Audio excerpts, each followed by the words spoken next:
Democrats try to head off a ballot measure that would force Colorado to fix its roads. We don't have an additional $700 million to dedicate toward one special interest. Hundreds of people showed up at court for no reason today. Well, not no reason, they were scammed into showing up. A PrideFest in the suburbs is back in defiance of critics and protesters who tried to shut it down. And for the 493rd Friday, our end-of-week tradition to set the news aside and just talk about what's good in the lives of our neighbors. Everybody needs to be celebrated and recognized. Treat yourself to next. Democrats run Colorado. Democrats run the state legislature, though tonight, Democrats are on the defensive, trying to fend off the one group in Colorado that's even more powerful, the vote of the people. Democrats are trying to beat back a ballot measure in November that would ask voters to direct hundreds of millions of dollars to road projects. Our Marshall Zellinger explains how they're doing it. There's a group backed by construction companies collecting signatures for a November ballot issue that would require the state to spend hundreds of millions of existing budget dollars on road projects.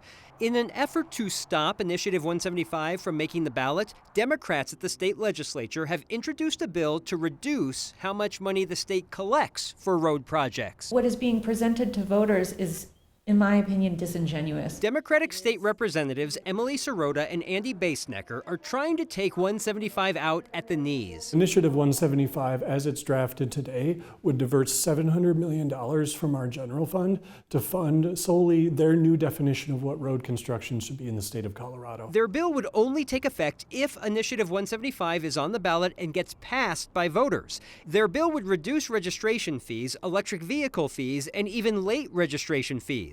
That frees up room in the budget to keep more dollars instead of refunding them. The money spent on roads gets backfilled with more general fund dollars that can be spent elsewhere, essentially zeroing out the impact of 175 without shifting any dollars away from any other area. If you realize that legislators are trying to do this to you, oh my gosh, fire them. Cody Kennedy, mayor of Grand Junction, supports Initiative 175. So how would he handle voters deciding part of Grand Junction's budget must be spent a certain way? As a mayor, that does concern me greatly. But as a voter, that would also concern me. Because it's the will of the voters that we should be paying attention to. Because 175 does not generate any new state funding, voters would be telling lawmakers to spend $700 or so million on road projects, regardless of the needs elsewhere in the budget.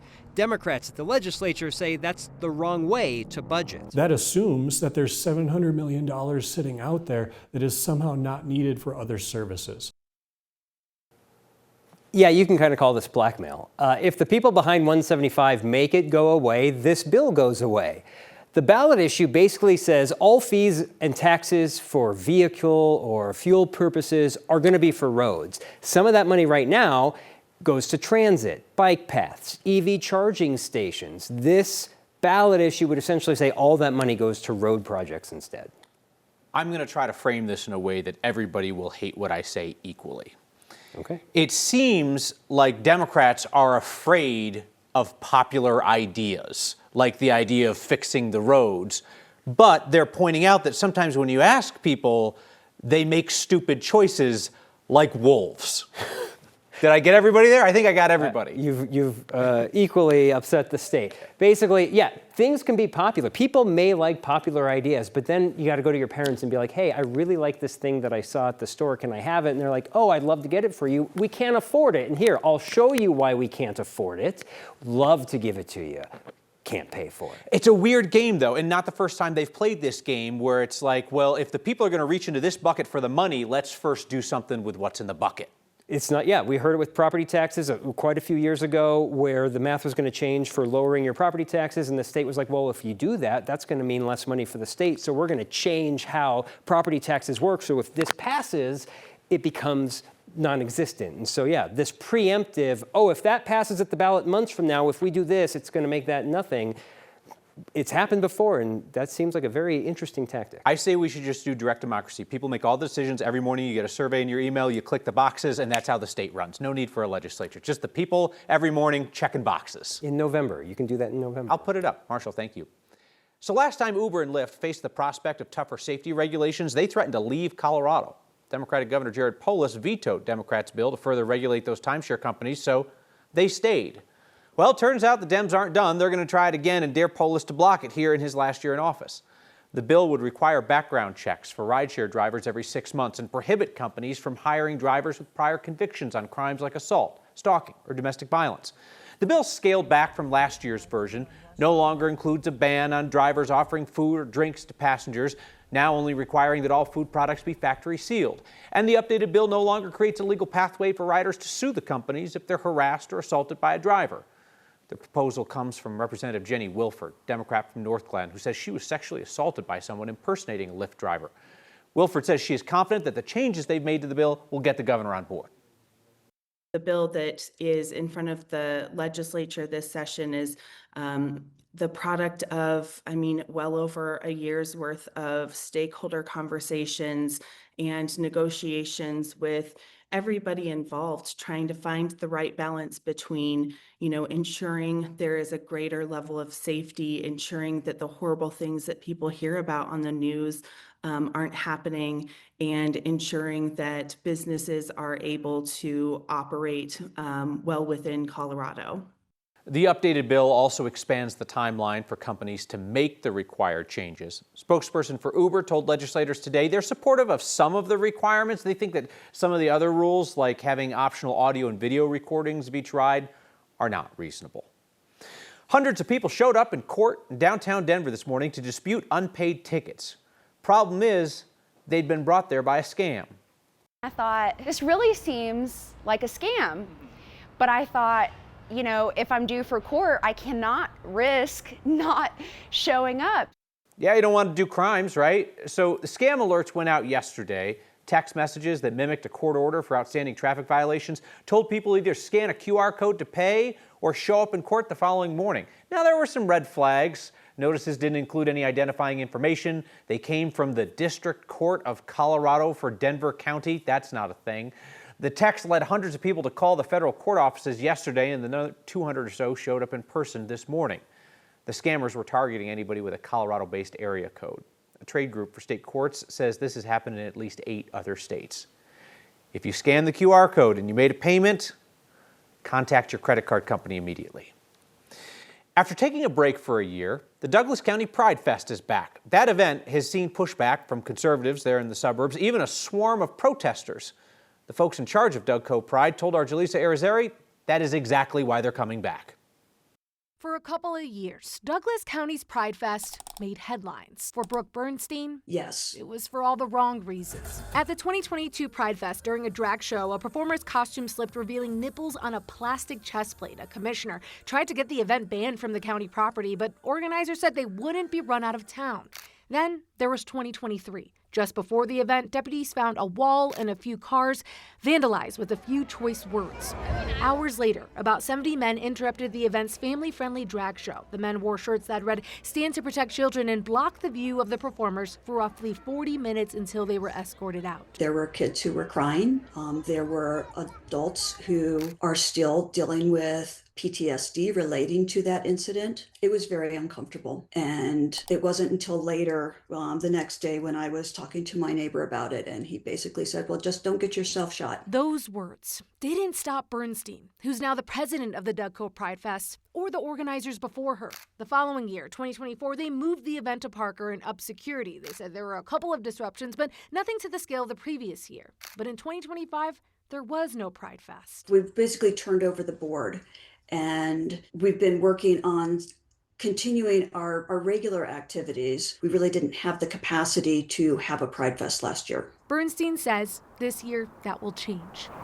The event is returning to Salisbury Park in Parker next month with secure fencing, a police presence, and a code of conduct that Bernstein says will allow them to boot anyone that doesn't follow it. It was really important to come back to show the community that we were not afraid. We're willing to stand up no matter what and have a wonderful celebratory day where people could be themselves. That's what Bernstein hopes makes headlines this year, because pride is something she believes everyone should be proud of. It's essential that they have a place to go where they know they are welcome and supported. For Next, I'm Jaleesa Arizari. Bernstein says they are monitoring social media for any planned protests. They have at least 5 drag show performances scheduled for this year's event. All right, what do you say? It's a Friday night in Colorado. Let's do some good. Your weekly micro-giving campaigns have raised $18 million in 6 years. This week, we are going to help double the impact of a program with a track record of taking Coloradans from homelessness to being housed, working, and healthy.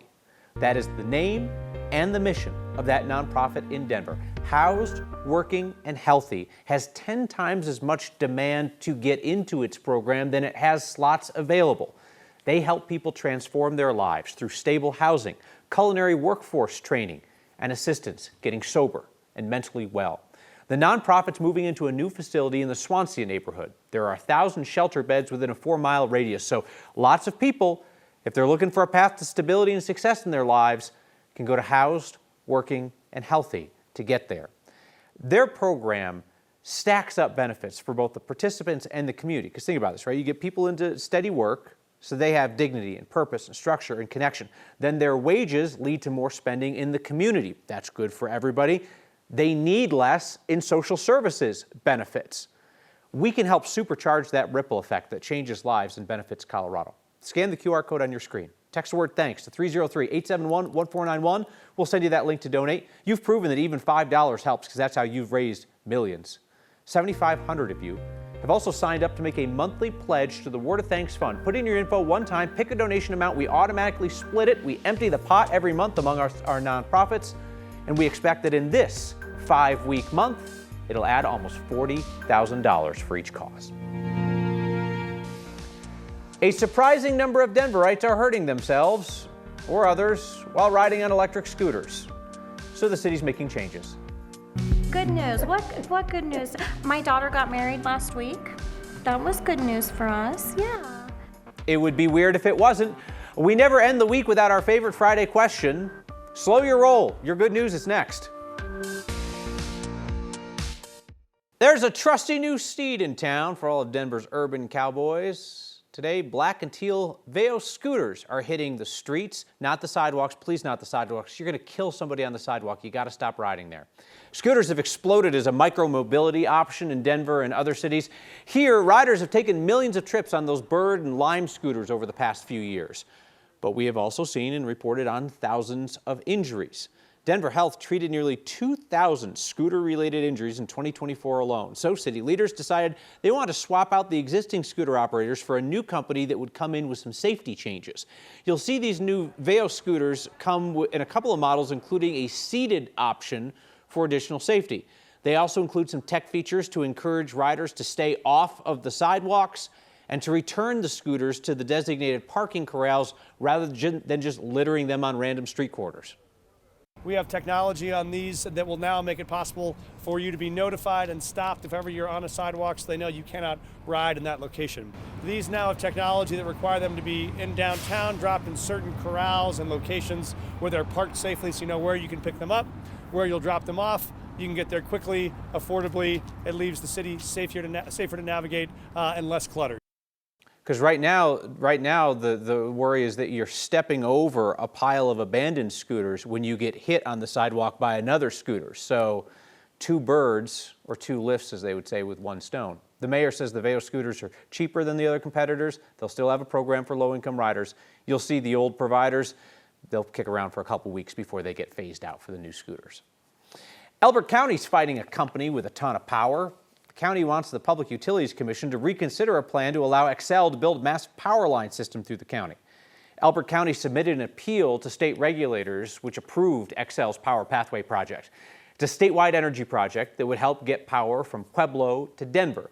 It would put 140-foot tall power lines along Highway 86 in Elbert County, a part of the state that does not currently get its electricity from Xcel. The county says that location would impact people living nearby. It would disrupt scenic areas, and that this will be taking up land that could later be developed. Elbert County says it's not opposed to the project. They just want to kick it out east a bit. Xcel says that wouldn't work because there are fewer roads out there, and it would make emergency response more difficult. Meteorologist Chris Bianchi promised us rain yesterday. We didn't get it. He still has the temerity to show his face around here today, but at least to answer the question, what happened to that rain? Did it just stay in the happy little cloud, or did it rain its rain somewhere else? Well, we were just talking, I don't know what was worse, the Denver rain forecast with the Nuggets last night, but it was a close call, right, Kyle? I would say one thing to at least take away from that rain forecast yesterday. It was a total dud. Denver on north. The storm stayed just a bit too far south. We were on the edge of it, and that storm just stayed about 25, 50 miles further south than the modeling had it, and it was a little weaker as well. It came through a little faster. All that combination meant we got totally skunked in Denver. But where was the rain? Here in southern Colorado. In Fairplay, that fell in the form of snow, about 9 inches for our friends there in South Park, and Evergreen getting some rain. South Metro did see some rain yesterday. Denver on north, womp womp. Eastern Plains, frost advisory for tonight, freeze warning for the western slope. By the way, unfortunately, some of the peach crop out in the western slope hard hit by our recent freezes. Tomorrow, though, we'll warm up into the 70s. Eastern Plains, beautiful weather for tomorrow. Then our next storm system, and yes, I'm calling for rain for early to mid next week, but a little more confidence on this storm. There's 2 storm systems. We're kind of smack dab in the middle of it, so I think we'll get at least one wave of rain for us for either Tuesday or Wednesday next week. And can't even rule out a little bit of slushy snow here in Denver Tuesday and into Wednesday morning. Temperatures on the cool side Tuesday and Wednesday before we warm right back up again late next week. Moms, we love them. They're the good news in so many of our lives. So let's celebrate a bunch as we take time each week to talk about the good news in the lives of our neighbors. Hey, a reminder, you can catch Next streaming each night, 6 p.m. on 9 News Plus. And people ask us, why don't you make this a podcast? So we've made the video show a podcast, and you can get approximately 70% of the jokes. You can never be too early or too old to celebrate Mother's Day. After decades of putting others first, some moms and grandmas at a memory care facility in Aurora got well-deserved relaxation today, interrupted only by our pesky team asking them to opine about the good news in their lives. We are painting their nails, doing their makeup, curling their hair. You know, Mother's Day is important to recognize what you do for your kids. Sometimes we forget to do self-care and take care of ourselves, so this is what we're doing for them. I think as a mom, you kind of forget yourself and put yourself on the burner, just to kind of make them feel like a queen for the day. That's the title of our event, Queen for a Day. My good news is we're doing a Mother's Day tea party. We've invited families to come kind of celebrate with their moms and show us how much they mean to them. Connie, there's only one Connie in my opinion. Kelly's a good person, huh? Yes, yes, she is. I love you, Connie. Good news. What good news? My daughter got married last week. That was good news for us, yeah. So that was pretty impressive. This is so good because it's been a long time since their kids were little, and you know, it brings back memories and reminds them that self-care is important. Lets you guys know that we love you and we're here to hang out with you and spend that quality time with you. Then you feel good because you feel like you've been pampered. Oh yeah. Thank you, moms. Thank you, Marilyn, for the feedback. You're welcome. That's next. Thanks for finding us here on Channel 20 tonight instead of 9 News, or always on 9 News Plus. Mike via email says, Kyle and team, we appreciate your efforts and all that you report on, making us laugh after a long day. Keep up the amazing job. Thank you. Oh, thank you for that, Mike. I appreciate that. On Fridays, I'll occasionally read a nice piece of feedback. It's all nasty on the other days, but Fridays, we give ourselves a little break. This via text, dude, really? Preempted on 9 News by a pink-themed horse race? Would much rather see Colorado's good news on a Friday. Dude, a pink horse race? That's what my 5- and 8-year-old daughters are watching. They're not watching me. That sounds like must-see TV for them. See you next time.